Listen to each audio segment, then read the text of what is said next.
नमस्कार good morning जय जगन्नाथ ओडिशा। आज 3 अगस्त रविवार। तेबे आज वीडियो रे आमे जानिबा आज सकाळर केतोटी गुरुत्वपूर्ण खबर। बास ता पूर्व प्रत्येक दिन एमिति खबर पाइबा पई चैनल को सब्सक्राइब करी वीडियोटी को लाइक करि दियंतु एवं आपण ए वीडियोटी केउ जिल्ला रो देखुचंती कमेंट माध्यम रे निश्चित जणाइबे। चाषी खाता गला पीएम किसान रो 20तम किस्ती। वाराणसी रो चाषी अकाउंट को टंका पठाइले प्रधानमंत्री नरेंद्र मोदी। डीबीटी जरिया मोट 9 कोटी 70 लक्ष चाषी अकाउंट को गला 2000 टंका। सेहीपरि ओडिशा रु 34 लक्ष 85,881 जन चाषी आज पीएम किसान रो उपकृत होइछंती।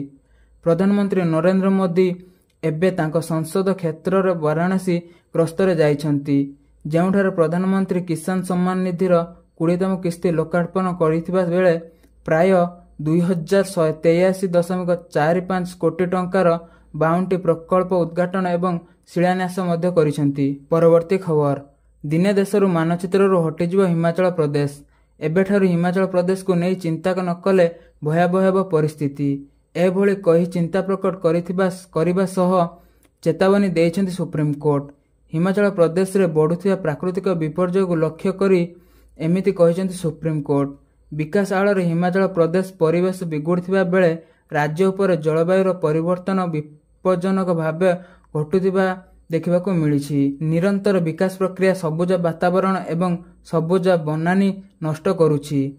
4 लेन रो रास्ता, सुडंग खोला, बड़ बड़ हाइड्रो प्रकल्प निर्माण काम पई राज्य रे सबुबेले भूस्खलन, पहाड़ धसिबा, दुकान एवं घर भुसुड़िबा परी रास्ता दबिजिबा परी घटना घटुछि, जहा आगामी दिन पई बड़ विपज्जनक संकेत देउछि। परवर्ती खबर मां साजिला राक्षसी। निज जन्म कला 6 मासर शिशु को निज हाथ में मारिदेला।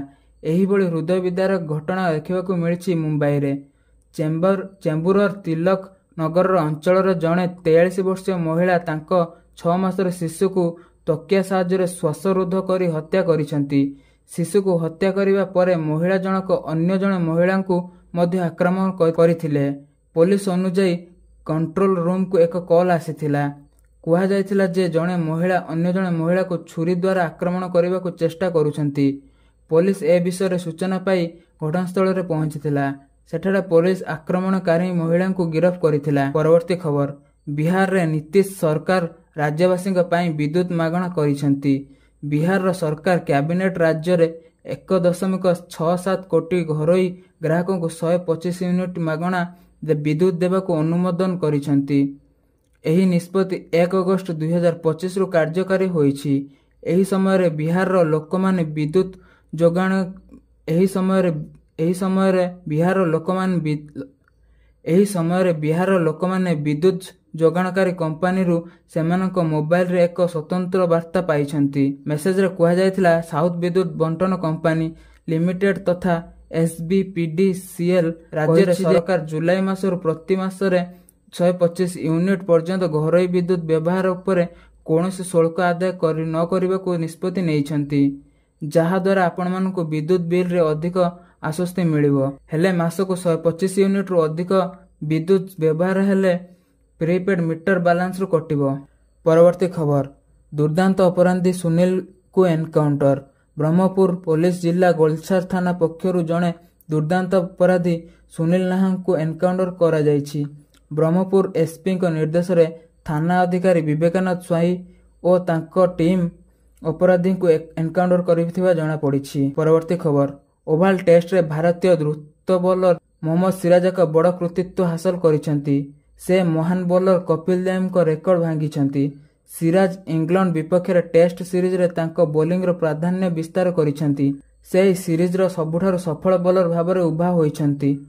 गोटे वर्ष मध्य खेला जायथिबा 2टी टेस्ट सीरीज रे 150 किंबा ताठ अधिक ओभर बॉलिंग सहित जड़ित कपिल देव 1991 रु 92 रे एहा करिथिले। तेबे 34 वर्ष परे सिराज मध्य सेम काम करिसेंती। से गोटे वर्ष मध्य भारत पई खेला जायथिबा 2टी टेस्ट सीरीज रे 150 रु अधिक ओभर बॉलिंग करिसेंती। परवर्ती खबर ओडिशा रे माटी कामुड़ी जिवो आयुष्मान भारत। एमिति किछि पूर्वानुमान कलेनी विरोधी एवं अनेक हॉस्पिटल कर्तृपक्ष।